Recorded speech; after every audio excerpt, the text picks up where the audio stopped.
Kisah Nabi Zakaria. Nabi Zakaria alaihissalam dan Isya istrinya belum memiliki seorang anak. Isya memiliki saudara perempuan bernama Hannah. Hannah adalah istri Imron, seorang alim ulama besar. Keduanya juga belum memiliki anak, tetapi karena doa Imran, akhirnya Hannah hamil. Suatu hari Imran meninggal dunia ketika Hannah sedang mengandung Maryam. Maryam pun lahir tanpa kehadiran seorang ayah. Ditambah lagi, Maryam akan diserahkan ke Baitul Maqdis. Mendengar hal itu, para ulama berebut untuk mengasuh Maryam, anak dari orang yang mereka hormati. Termasuk Nabi Zakaria alaihissalam yang merupakan pamannya. Akhirnya, mereka mengadakan undian untuk memperebutkan Maryam. Dalam undian itu, Nabi Zakaria alaihissalam menang dan berhak untuk mengasuh Maryam. Maryam memiliki sebuah ruang kecil dekat mihrab di masjid. Ruang tersebut selalu dikunci Nabi Zakaria alaihissalam, sehingga dia jarang sekali keluar dari tempat itu. Suatu hari, Nabi Zakaria alaihissalam heran melihat makanan berlimpah di dekat Maryam. Dia kaget dan bertanya-tanya, dari mana datangnya makanan itu, padahal ruangan terkunci. Maryam pun memberitahu bahwa makanan tersebut diberikan oleh Allah Subhanahu wa Ta'ala. Nabi Zakaria alaihissalam berpikir bahwa memang tidak ada yang mustahil bagi Allah. Usia Nabi Zakaria alaihissalam yang semakin tua membuatnya khawatir mengenai siapa yang akan menjadi penerus dalam mendakwahi Bani Israel. Apabila nanti tidak ada penerusnya, Nabi Zakaria alaihissalam khawatir ajaran Islam akan tenggelam dan Bani Israel terus menyembah berhala. Nabi Zakaria alaihissalam sangat berharap memiliki keturunan yang dapat menjadi penerusnya. Namun, usianya yang sudah tua renta dan istrinya yang mandul membuatnya berpikir tidak mungkin memiliki seorang anak.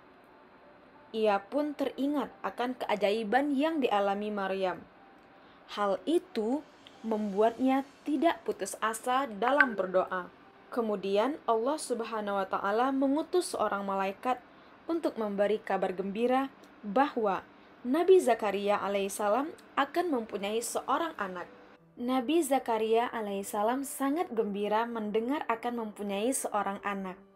Kemudian Allah Subhanahu wa Ta'ala memberikan tanda kepada Nabi Zakaria, yaitu tidak dapat berbicara selama 3 hari, padahal ia sehat-sehat saja. Jika hal itu terjadi padanya, maka hendaklah ia yakin bahwa istrinya telah hamil dan mukjizat Allah Subhanahu wa Ta'ala benar-benar terwujud.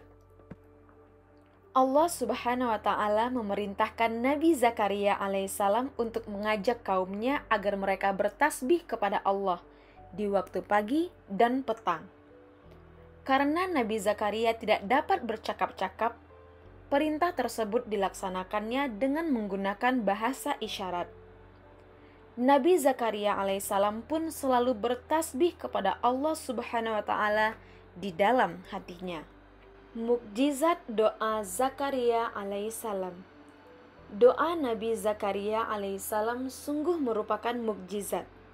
Meskipun usianya sudah tua renta dan istrinya mandul, Allah Subhanahu wa Ta'ala mengabulkan doanya.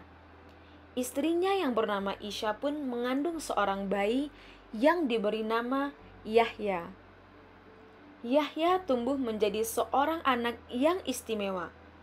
Keistimewaan tersebut terbukti dengan diangkatnya Yahya alaihissalam sebagai nabi. Pengangkatan Yahya sebagai nabi membuat Nabi Zakaria sangat bahagia karena putranya tersebut akan meneruskan dakwahnya. Dakwah kepada kaumnya. Nabi Zakaria alaihissalam merupakan orang yang soleh Dia diutus oleh Allah Subhanahu wa Ta'ala sebagai nabi untuk Bani Israel. Ketika itu, Bani Israel suka menyembah berhala, berbuat maksiat, dan sangat menentang ajaran Islam. Nabi Zakaria alaihissalam mendakwahkan ajaran Islam kepada mereka, tetapi mereka tidak mau mengikuti ajarannya. Nabi Zakaria alaihissalam tidak pernah putus asa mengajak kaumnya untuk meninggalkan kebiasaan buruk, yaitu menyembah berhala. Tidak sedikit celaan yang diterimanya. Meskipun banyak yang menolak ajarannya, Nabi Zakaria alaihissalam terus berdakwah hingga lanjut usia. Sayangnya, mereka tetap menolak ajaran tersebut. Kisah selanjutnya pertentangan antara Nabi Zakaria dan seorang raja. Terdapat seorang raja keturunan Palestina yang menguasai kerajaan boneka buatan Romawi, memanggil Nabi Zakaria alaihissalam ke istananya. Raja tersebut menyuruh Nabi Zakaria alaihissalam agar membenarkan keinginannya untuk menikahi keponakannya sendiri. Akan tetapi, Nabi Zakaria alaihissalam menolak, bahkan mengharamkannya, karena syariat melarang seseorang menikah dengan mahramnya, sedangkan keponakan termasuk mahram. Raja yang memanggil Nabi Zakaria alaihissalam adalah raja yang telah memerintahkan pasukannya untuk membunuh Nabi Yahya alaihissalam. Karena perbuatan keji inilah Allah Subhanahu wa Ta'ala mengazab raja dan keluarganya dengan cara mengubah tubuh mereka sehingga tidak lagi berwujud manusia. Akhir kisah Nabi Zakaria alaihissalam. Nabi Zakaria alaihissalam yang dikejar oleh pasukan raja bersembunyi di dalam pohon yang membelah batangnya, sehingga ia dapat masuk ke dalam untuk bersembunyi. Akan tetapi, iblis datang dan merobek sedikit baju Zakaria alaihissalam. Iblis itu kemudian mendatangi pasukan raja dan memberitahu keberadaan Nabi Zakaria alaihissalam. Pasukan raja tidak percaya ucapan iblis itu. Lalu, iblis menunjukkan robekan baju Nabi Zakaria alaihissalam. Akhirnya, pasukan raja percaya dan membelah pohon tempat Nabi Zakaria alaihissalam bersembunyi. Hingga akhirnya Nabi Zakaria alaihissalam meninggal dunia.